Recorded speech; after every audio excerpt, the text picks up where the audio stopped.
Hi, I am Vijay Bhat, your AOL guru, and I'm going to show you how to work smarter, not harder.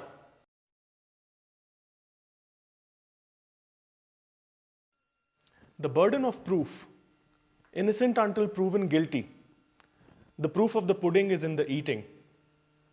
I'm sure you've heard these memorable phrases before, and they remind us of the first influencing tactic, proving. Proving is a way to influence somebody by appealing to their logical, their reasonable side. There are three ways of proving. First is logical reasoning.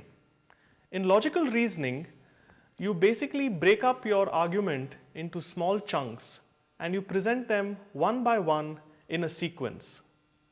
When you present them like this, the logic builds up to such an extent that it cannot be refuted and it must be acted upon. Think of a lawyer presenting his case in court. Think of a brilliant scientist who is presenting a controversial hypothesis to his peers. Or think of a business group head who is presenting an investment plan to his board. Number two is social proof.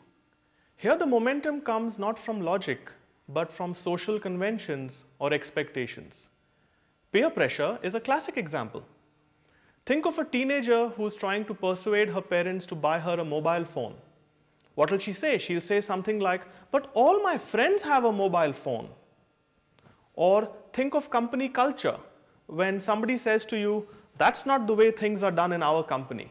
That's a good example of social proof. The third way of proving is by use of authority. Here you either bring in the weight of your own experience or that of others with great credibility. Authors tend to use this technique a lot.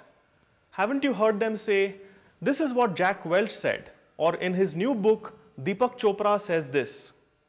In business, we also use this technique a lot when we use case studies or best practice scenarios. Proving is a powerful tactic.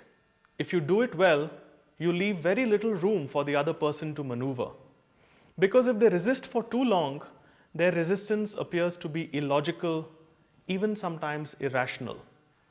But remember that proving by itself may not induce action in the business context, and you may have to combine it with some other techniques.